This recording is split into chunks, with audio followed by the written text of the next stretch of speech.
बात करते हैं एग्रीश्योर स्कीम के बारे में। स्टार्टअप्स जो होते हैं उन्हें किस तरीके से फंडिंग मिलती है उसके बारे में ये स्कीम है, एग्रीश्योर स्कीम। एग्रीश्योर की फुल फॉर्म क्या है? Agriculture fund for startup and rural enterprises. S का मतलब है यहाँ पे स्टार्टअप, यू का मतलब है अप, आर का मतलब है रूरल और ई का मतलब है एंटरप्राइज। तो इसकी फुल फॉर्म बनती है agriculture fund for startup and rural enterprise. Startup को फंडिंग किस तरीके से मिलती है उस पर बेस्ड है पूरी की पूरी स्कीम जो है एग्रीश्योर स्कीम। लॉन्च कब हुई थी? 3 सितंबर 2024 को।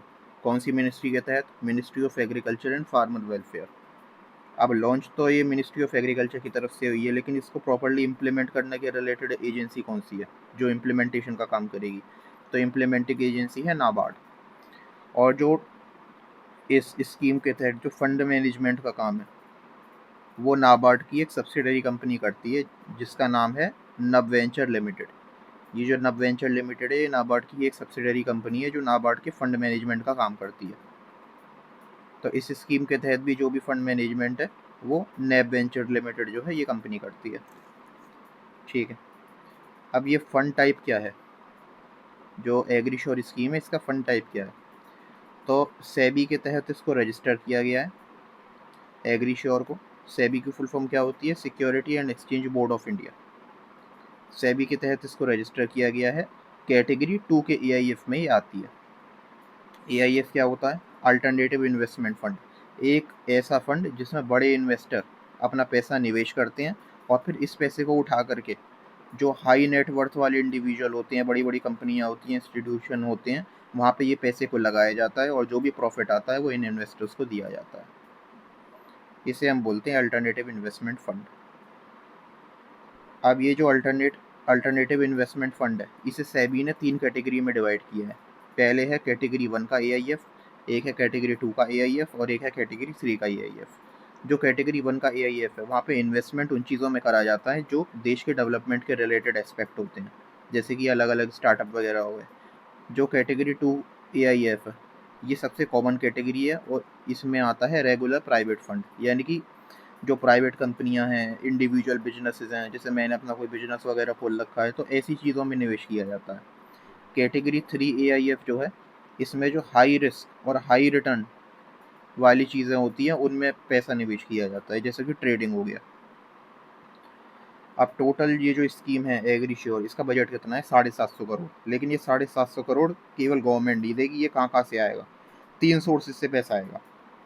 एग्रीकल्चर मिनिस्ट्री 250 करोड़ देगी, नाबार्ड 250 करोड़ देगा और बचा हुआ 250 करोड़ जो है वो प्राइवेट इन्वेस्टर्स हैं, प्राइवेट बैंक के इन्वेस्टमेंट्स हैं या फिर फाइनेंशियल इंस्टीट्यूशन जो है वो यहाँ पे इन्वेस्ट कर सकते हैं। तो ये टोटल 250 करोड़ जो है ये वाला ये इन सोर्सेज से आ रहा है, यानी कि प्राइवेट इन्वेस्टर्स से, प्राइवेट बैंक के इन्वेस्टमेंट से और फाइनेंशियल इंस्टीट्यूशन से। अब टोटल यहाँ पे जो इन्वेस्टमेंट किया जाएगा 10 साल के लिए किया जाएगा। फंड का ड्यूरेशन 10 साल का रहेगा, जिसे आगे 2 साल के लिए और बढ़ाया जा सकता है एज पर नीडेड। अब ये जो एग्रीश्योर स्कीम है इसका मेन टारगेट क्या है कि जो अर्ली स्टेज के 85 स्टार्टअप हैं पूरी कंट्री में, अर्ली स्टेज के एग्रीकल्चर के रिलेटेड जो 85 स्टार्टअप है उनको फाइनेंशियल सपोर्ट प्रोवाइड करवाना। अब अर्ली स्टेज स्टार्टअप का मतलब क्या होता है? देखो, अर्ली स्टेज स्टार्टअप का मतलब ये नहीं है कि आपके दिमाग में कोई आइडिया आ रहा है कि भाई मैं इस चीज़ पे एक स्टार्टअप अपना खोलना चाहता हूँ तो उसके रिलेटेड आपको पैसा मिल जाएगा। नहीं, आपका स्टार्टअप ऑलरेडी शुरू हो चुका होना चाहिए और थोड़ा सा आपका स्टार्टअप जो है वो आगे बढ़ भी चुका हो। इसे एक एग्जांपल से समझो। मान लो यूपी का कोई गांव था जहाँ पे 2 इंजीनियर थे। उन्होंने क्या करा, मिलकर एक ड्रोन बनाया जो कि एआई बेस्ड था।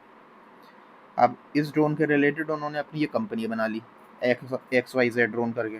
ठीक है, अब ये जो ड्रोन इन्होंने बनाया है एआई बेस्ड ये बहुत ज़्यादा बेनिफिशियल है। मान लो स्प्रिंग वगैरह के काम में आ रहा है और इन्होंने क्या करा, इन्होंने 1000 ड्रोन अपने बेच भी दिए। 1000 XYZ ड्रोन जो है इन्होंने बेच दिए, 1000 यूनिट इन्होंने बेच दी। अब ये चाहते हैं कि हम अपनी इस कंपनी को पूरी कंट्री में फैलाना चाहते हैं, तो उसके लिए अभी इन्हें फंडिंग चाहिएगी। तो ऐसे स्टार्टअप्स को हम बोलते हैं अर्ली स्टेज स्टार्टअप्स, ये ध्यान रखना। अब ये जो एग्रीश्योर स्कीम है इसके तहत टोटल स्टार्टअप्स को जो फंडिंग दी जाएगी, यानी कि इसका जो टोटल बजट है 750 करोड़ है, तो 750 करोड़ रुपए की फंडिंग स्टार्टअप्स को दी जाएगी। और टोटल कितने? लगभग 85 स्टार्टअप्स को, एग्रीकल्चर बेस्ड। अब ये फंडिंग दी किस तरीके से जाएगी, तो इसके लिए भी इस 750 करोड़ की जो एग्रीश्योर स्कीम है, इसे फर्दर 2 कैटेगरी में डिवाइड किया गया है। एक है एग्रीश्योर डायरेक्ट स्कीम और एक है एग्रीश्योर एफओएफ। जो एग्रीश्योर डायरेक्ट स्कीम है, इसके तहत 300 करोड़ रुपए रखे गए हैं कि आप ये 300 करोड़ रुपए की फंडिंग जो है स्टार्टअप्स को दो। लेकिन किस तरीके से? एग्रीश्योर डायरेक्ट स्कीम में होता क्या है कि जो स्टार्टअप है, उस स्टार्टअप में एग्रीश्योर डायरेक्ट स्कीम के तहत डायरेक्टली इन्वेस्ट किया जाता है। बदले में क्या है, कंपनी का कुछ हिस्सा जो है ये एक्वायर कर लेंगे, यानी कि इक्विटी पर बेस्ड है कि हम आपकी में फंडिंग कर रहे हैं डायरेक्टली और आप हमें अपने कंपनी की कुछ हिस्सेदारी दे दो। और यहाँ पे एग्रीश्योर डायरेक्ट स्कीम के तहत मैक्सिमम जो एक स्टार्टअप को फंडिंग मिल सकती है वो 25 करोड़ की मिल सकती है। जो एग्रीश्योर एफओएफ है, बचत देखो 300 करोड़ का तो यहाँ से बांट दिया स्टार्टअप्स में, जो फंडिंग कर दी। बचा हुआ 450 करोड़ की जो फंडिंग स्टार्टअप्स को करी जाएगी वो एग्रीश्योर एफओएफ स्कीम के तहत करी जाएगी। एफओएफ मतलब फंड ऑफ फंड्स। अब यहाँ पे जो स्टार्टअप्स में इन्वेस्टमेंट किया जाता है वो इनडायरेक्टली करा जाता है।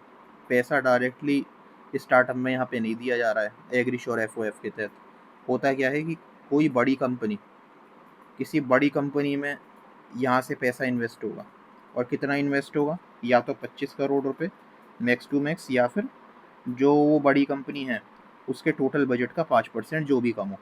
अगर 25 करोड़ कम बैठ रहे हैं तो ये इन्वेस्ट हो जाएगा, और अगर वो जो बड़ी कंपनी है जिसमें यहाँ से पैसा इन्वेस्ट होगा उसके टोटल बजट का 5% जो भी कम बैठे, ठीक है। अब उस बड़ी कंपनी में इन्वेस्ट कर दिया, वो बड़ी कंपनी आगे छोटे छोटे स्टार्टअप्स में जो है फंडिंग करेगी, यानी कि वो जो बड़ी कंपनी है अब पैसा आगे छोटे छोटे जो सिंगल स्टार्टअप्स हैं उनमें पैसा लगाएगी। इसलिए हम इसे फंड ऑफ फंड्स बोल रहे हैं, क्योंकि डायरेक्टली जो पैसा है वो इंडिविजुअल स्टार्टअप में नहीं लगाया जा रहा, पैसा यहाँ से उठा करके पहले एक बड़ी कंपनी में लगाया जा रहा है और वो आगे पैसा लगा रही है छोटे स्टार्टअप्स में, इंडिविजुअल स्टार्टअप्स में। तो ये है, इस तरीके से जो फंडिंग है वो स्टार्टअप्स में करी जाती है। ये स्कीम है हमारी एग्रीश्योर स्कीम। छोटा टॉपिक था लेकिन इम्पोर्टेंट था। टोटल 750 करोड़ का बजट है। 250 करोड़ एग्रीकल्चर मिनिस्ट्री से आएगा, 250 करोड़ नाबार्ड से, और 250 करोड़ जो है प्राइवेट इन्वेस्टर, प्राइवेट बैंक और फाइनेंशियल इंस्टीट्यूशन के इन्वेस्टमेंट से आएगा। और ये ध्यान रखना, कैटेगरी 2 के एआईएफ में आता है ये, यानी कि प्राइवेट कंपनीज और इंडिविजुअल बिजनेसेस और इंडिविजुअल स्टार्टअप्स को फंडिंग मिलेगी, ठीक है।